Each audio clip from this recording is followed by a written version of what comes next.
আসসালামু আলাইকুম রহমতুল্লাহি ওয়া সম্মানিত দর্শক, বাংলাদেশে ধর্মভিত্তিক রাজনীতির চূড়ান্ত পরাকাষ্ঠা চলছে। ধর্মকে ব্যবহার করে রাষ্ট্র ক্ষমতা দখল, ধর্মকে ব্যবহার করে নির্বাচনে যুদ্ধে জয়লাভ করা, ধর্মকে ব্যবহার করে মানুষের মনে আবেগ তৈরি করা, অনুভূতি তৈরি করা, বিশ্বাস তৈরি করা এবং নিজেদের রাজনৈতিক অভিলাষ চরিতার্থ করার যে মহাকালের যে ইতিহাস রয়েছে, সেটা এখন এই বাংলায় সবচেয়ে বেশি চলছে এবং সবচেয়ে বেশি মানুষের মধ্যে। এই মুহূর্তে বাংলাদেশের জনগণ 18 কোটি।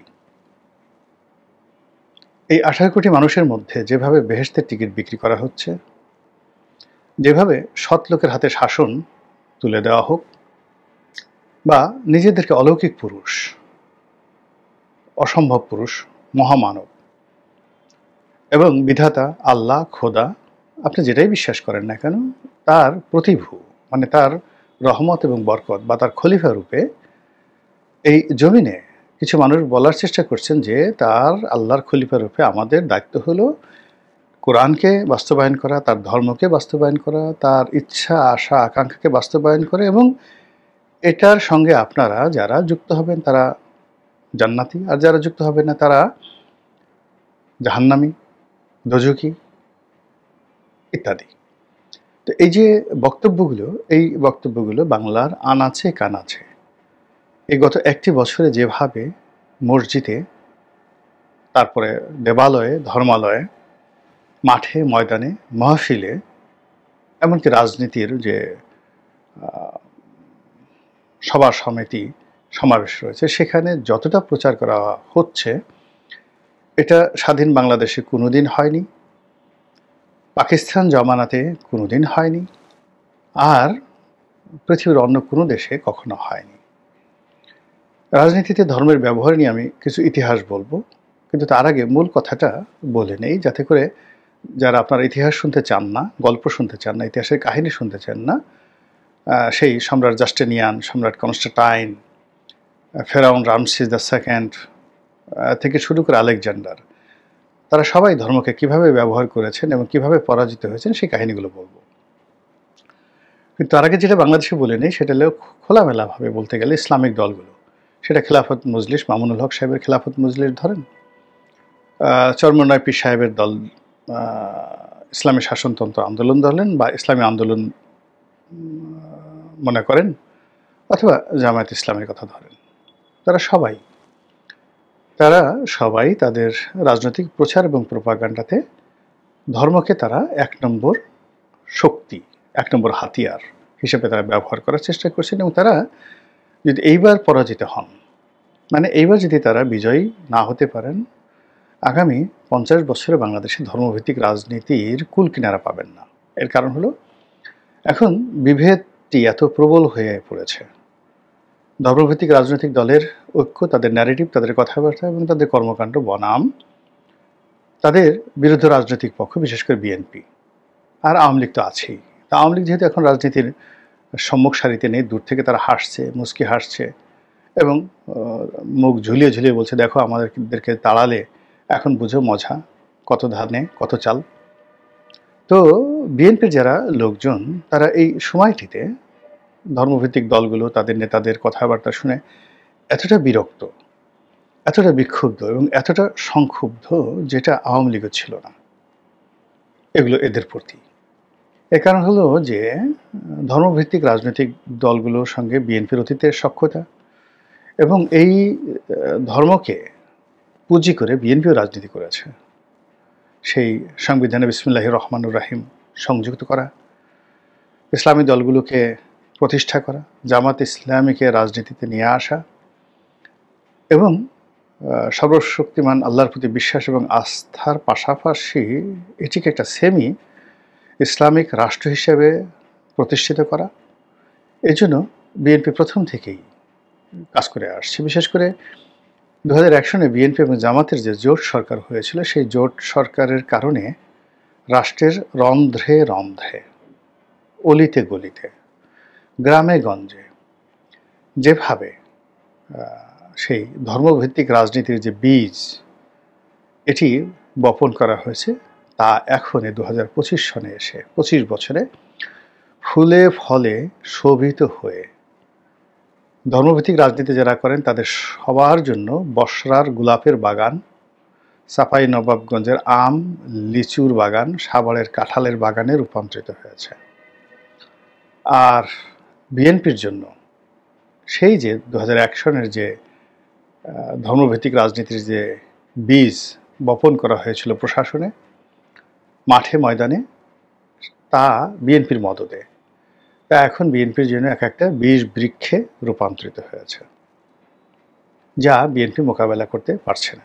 ফলে কাজেই ভোট যদি হয়, নির্বাচন যদি হয় এবং বিএনপি যদি সেখানে জয়লাভ করে এবং সে মেজরিটি তারা পায় আগের মতো, বিএনপির আগের মেজরিটি অথবা আওয়ামী লীগের জমানার মেজরিটি, তারা এই ধর্মভিত্তিক যারা রাজনীতি করেন তাদেরকে এমন ডলা দিবেন, এমন পেদানি দিবেন, মানে আমরা যেভাবে ওই হামান দিস্তে আপনারা চিনেন যে গ্রামের বুড়ো বুড়িরা একসময় পান ছেঁচে খেত, তো ওইরকম সুপারি পান দিয়ে যেভাবে মানে হামান দিস্তার মধ্যে ফেলে যেভাবে ছেঁচে, আপনারা আরও আগে 60-এর দশকের শেষের দিকে ছিল, মানে আমরা তখন ওই পাঠার পরিবর্তে মরিচ গুঁড়া করা হতো, গুটিয়ে গুটিয়ে এরকম হামান দিস্তা দিয়ে মরিচ হলুদ এগুলো সব গুঁড়া করা হতো।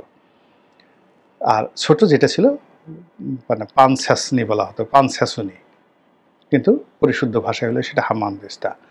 তো এরকম হামান দিস্তার মধ্যে ফেলে বিএনপি আগামীতে যারা ধর্মভিত্তিক রাজনীতি করতে চায়, ধর্ম নিয়ে যারা রাজনীতি করে, এদের সবাইকে মোটামুটি একটা যাকে বলা হয় ডলা, যাকে বলা হয় এই ডলা বিএনপি দেবে দেবে দেবেই, এতে কোনো সন্দেহ নাই। ফলে বাংলাদেশে ধর্মভিত্তিক রাজনীতি ভার্সেস বিএনপি রাজনীতি, যে ঐতিহাসিক রাজনৈতিক যুদ্ধের মুখোমুখি হয়েছে, এই রাজনীতির যুদ্ধের গুরুত্ব মানে আহমদ শাহ আবদালি ভার্সেস মারাঠা সৈন্যরা যেভাবে পানিপথের তৃতীয় যুদ্ধেতে তারা মোকাবেলা করেছিল, কিংবা সেনাপতি হিমু এবং বৈরাম খাঁ পানিপথের দ্বিতীয় যুদ্ধে যেভাবে তারা যুদ্ধ করেছিল পাঞ্জাবের পানিপথে, অথবা সম্রাট বাবর তিনি যে পানিপথের প্রথম যুদ্ধে অবতীর্ণ হয়েছেন, এই যুদ্ধের যে ঐতিহাসিক গুরুত্ব তা আসছে বাংলার এই যে এখন যে নির্বাচনী যুদ্ধ, ধর্মভিত্তিক রাজনীতি বনাম ধর্মভিত্তিক রাজনীতি নয়, এই যে যুদ্ধটা এর চেয়ে অতি গুরুত্বপূর্ণ। এর কারণ হলো তখন ভারতবর্ষে বাবরের জমানাতে পুরো ভারতবর্ষে 18 কোটি লোক ছিল কিনা আমি বলতে পারবো না, আওরঙ্গজেবের সময়টাতে 35 কোটির মতো লোক ছিল ভারতবর্ষে, কিন্তু বাবরের সময়টিতে 18 কোটি লোক পুরো ভারতে ছিল কিনা বলতে পারবো না। ফলে ভূখণ্ড বড় বিষয় নয়, এখন যে যুদ্ধটা হচ্ছে এটা 18 কোটি মানুষের মধ্যে যুদ্ধটা হচ্ছে, এই জন্য ইতিহাস বললাম। কিংবা ধরুন যখন রোম জয় করার জন্য সম্রাট কনস্টান্টাইন তিনি সেই রোমে গেলেন এবং সেই যুদ্ধে তিনি যখন খ্রিস্ট ধর্মকে ব্যবহার করলেন, তখন টোটাল রোমান সাম্রাজ্যে 10 কোটি লোক ছিল না, পুরো সাম্রাজ্যে, এত বড় রোমান সাম্রাজ্য। কিংবা ধরুন ফেরাউন রামশিস যখন ধর্মকে ব্যবহার করে নিজেকে খোদা দাবি করলেন, যে তোমরা এই বিভিন্ন মুসার খোদার কাছে যাও, সে তো খোদা না, আমি তোমাদের রব, আমি তোমাদেরকে বাঁচাতে পারি, আমি তোমাদেরকে মারতে পারি, আমি তোমাদেরকে রিজিক দিতে পারি, তোমাদের রিজিক বন্ধ করে দিতে পারি, হাসাতে পারি, কাঁদাতে পারি, সব কিছু করতে পারি, তো কাজেই আমার আনুগত্য করো। তো তিনি এই যে ধর্মকে ব্যবহার করলেন, এটা যখন তিনি করেছিলেন তখন পৃথিবীর জনসংখ্যাও 10 কোটি ছিল না বা 18 কোটি ছিল না, 10 কোটি ছিল না, খুব অল্প সংখ্যক লোক ছিল। এই মানে ওনার পুরো ইতিহাস পাবেন আপনি, মানে আজ থেকে 3300 বছর আগে, মানে 1350 খ্রিস্টপূর্বাব্দে রামশিস দ্য সেকেন্ড, ওনার ইতিহাস পাবেন, একটা লিখিত ইতিহাস, ওল্ড টেস্টামেন্টে পাবেন, নিউ টেস্টামেন্টে পাবেন, তারপরে শেষে কোরআনে তো যতটা আছে, তাফসিরে আছে, মিশরের ইতিহাসে আছে, আর জাদুঘরে তো মানে মিশরের যে ন্যাশনাল মিউজিয়ামে একেবারে তথ্য প্রমাণ সহ সব কিছু আছে। এবং উনি শুধু একা না, ওনার আগে এরকম আরও 10-12 জন ফেরাউন, তারা সবাই নিজেদেরকে কেউ দেবতার পুত্র, কেউ দেবতার ভাতিজা, কেউ মানে তখন দেবতা ছিল আমুন, গডের নাম ছিল আমুন।